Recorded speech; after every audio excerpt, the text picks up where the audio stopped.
Hello all, welcome to today's class. I'm Sushma D, your tutor, working as Assistant Professor of English at GFGC, Shira. Today we shall continue discussing a masterpiece by an Indian poetess, Toru Dutt, entitled Lakshman. Before we start analyzing the poem, let us have a quick recap of the previous class. In the previous class, we discussed pertaining to the author and about the poem. So, Lakshman is written by Toru Dutt and her period is 1856 to 1877. And she was the first Indian woman poet to write in English and is often referred as the Keats of Indo-English literature. She wrote both in English and French and left behind an impressive legacy of poetry and prose when she died at the age of 21 in the year 1877. She was deeply interested and inspired by Hindu mythology and its legends, characters, gods and goddesses, and this finds ample reflection in her works.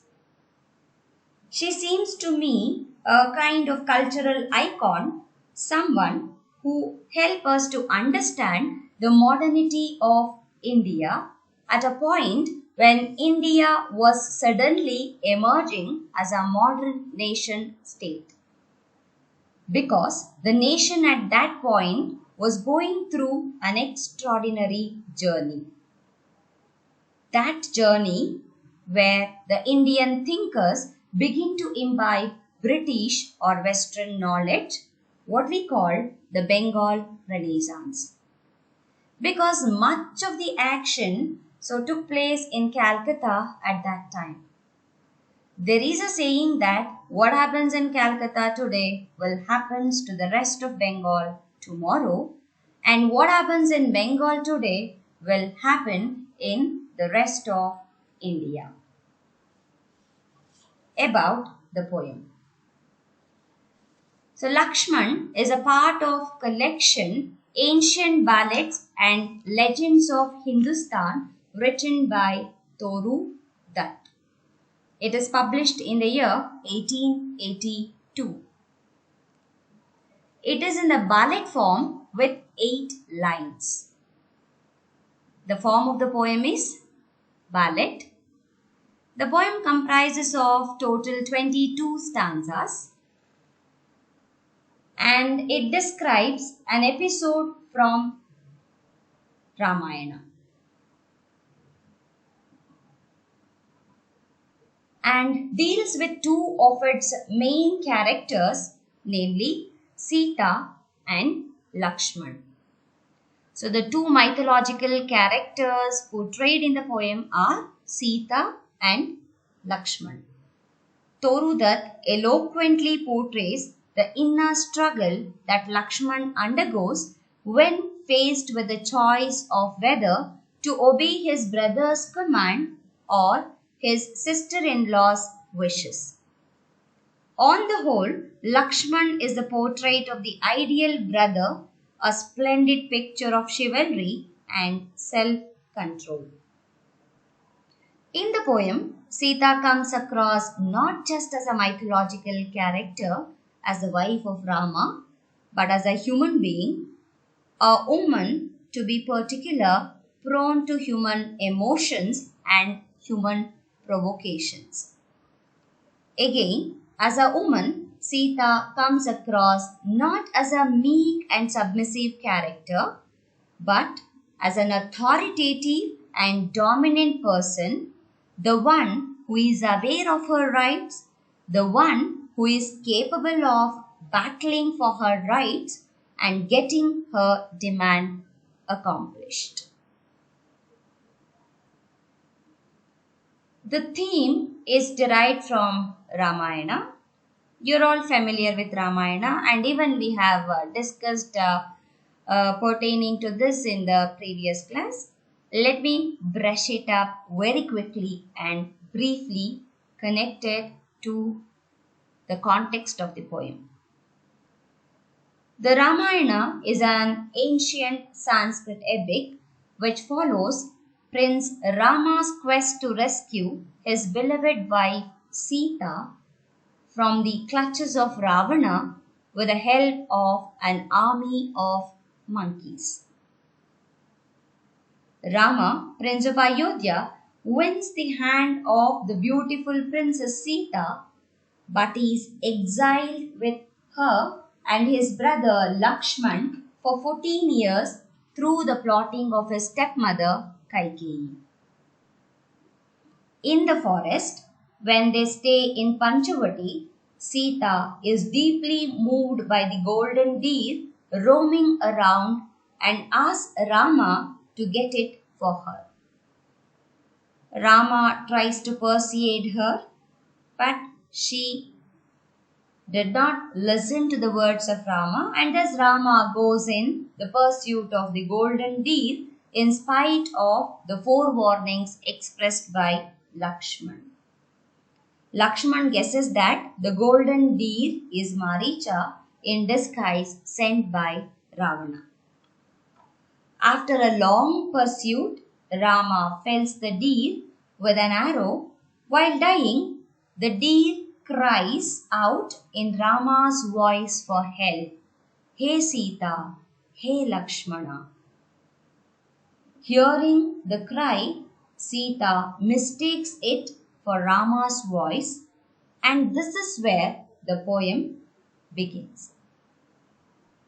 As I already said, that the poem comprises of total 22 stanzas, and we can divide these 22 stanzas into 4 parts.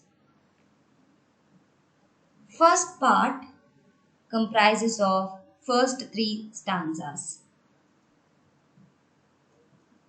The first 3 stanzas of the poem, that is first, second and third stanza, depict the worries of Sita and her pleas towards Lakshman in order to rescue Rama, who was calling for help. The poem is a dramatic dialogue.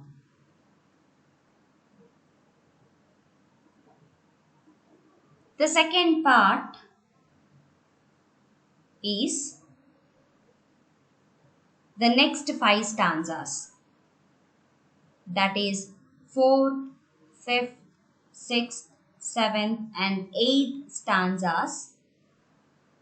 In these 5 stanzas, the poetess depicts Lakshman's disapproval of Sita's doubts of her husband's might. Because Lakshman is aware about his brother's bravery, by being the wife of such a man, even Sita should believe her husband's might. And thus, in the second part of the poem, Lakshman tries to convince Sita pertaining to her husband's might. The next 6 stanzas, that is 9th, 10th, 11th, 12th, 13th and 14th stanza. So in these 6 stanzas, once again, Sita tries to converse with Lakshman, who has persuaded her a lot to believe in the might of Rama. So in all these 6 stanzas, Sita employs the weapons like taunts and scorns, mockery and sarcasm at random in order to mobilize Lakshman into action. In spite of his convincing strategies, Sita does not accept the explanation given by Rama. She firmly believed that Rama is really in danger. He has been endangered. And thus, she berates Lakshman very cheaply in the third part of the poem. That is in the 9th, 10th, 11th, 12th, 13th and 14th stanzas.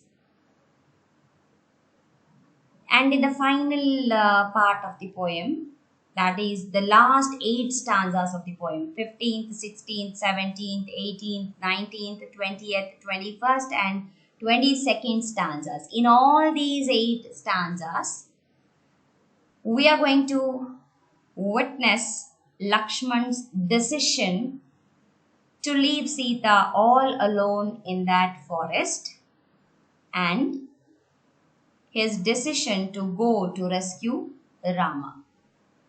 And by taking that decision, he tries to persuade Sita that he is not a worst brother for her, as she scolded in the previous part of the poem. And along with it, even he tries to console himself for breaking the command passed by his brother. And finally, in the 4th part of the poem, Lakshman leaves Sita all alone in the forest and decides to go to rescue Rama and moves ahead. There the poem ends. So in today's session, let us discuss the first part of the poem. That is, let us discuss the 3 stanzas of the poem. I already said that the poem is a dramatic dialogue. Hark, Lakshman, hark again that cry. It is my husband's voice. Oh, hasten to his succor fly. No more hast thou, dear friend, a choice. He calls on thee, perhaps his foes environ him on all sides round. That wail, it means death's final throes. Why standest thou as magic bound? So in the first stanza, the poetess depicts Sita, who is so worried, excited and upset all at once on hearing the voice of her husband Rama calling out for help. And overpowered by such fear, she imagines Rama beset with danger. Sita asks Lakshman to listen to that voice for help. She says, "Hark, Lakshman, hark again that cry."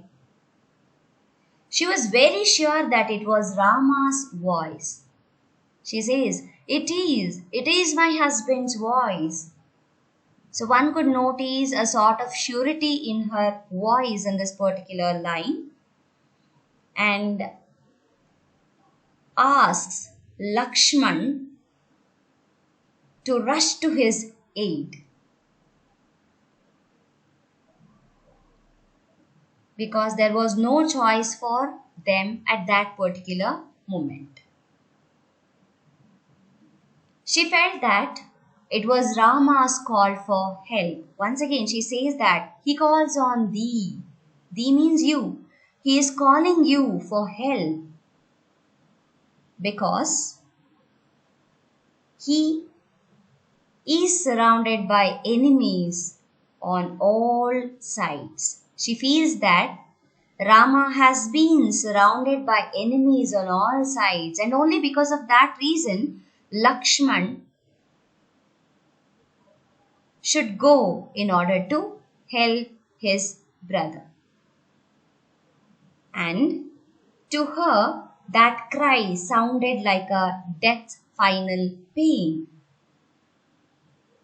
In spite of listening to that particular cry, Lakshman stood still, and thus she poses him a question: why standest thou as magic bound? So, why, Lakshman, you are standing as if you are in the spell of magic? Just go and help Rama, who is surrounded by enemies on all the sides. She goes on pleading before Lakshman in order to rescue Rama, who is calling for help. Is this a time for thought? Oh, gird thy bright sword on, and take thy bow. He heeds not, hears not any word. Evil hangs over us, I know, swift in decision, prompt in deed, brave unto rashness. Can this be the man to whom all looked at need? Is it my brother that I see?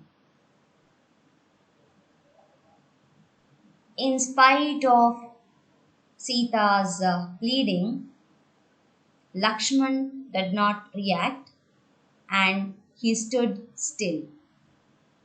Looking at that, in the second stanza, Sita berates Lakshman for standing as if deep in thought when he should be girding on his sword, bow, and arrows and speeding to rescue Rama.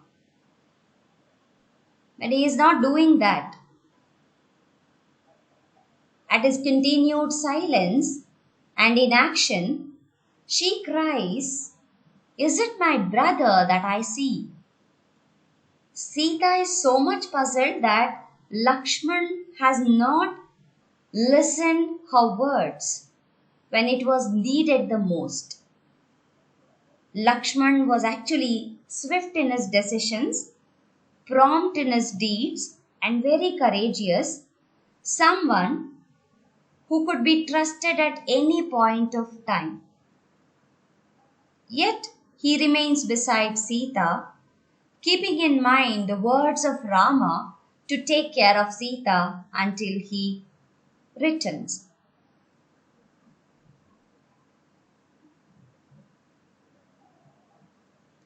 Oh no, and I must run alone, for further here I cannot stay. Art thou transformed to blind dumb stone? Wherefore this impious strange delay? That cry, it seems to ring still in my ears. I cannot bear suspense.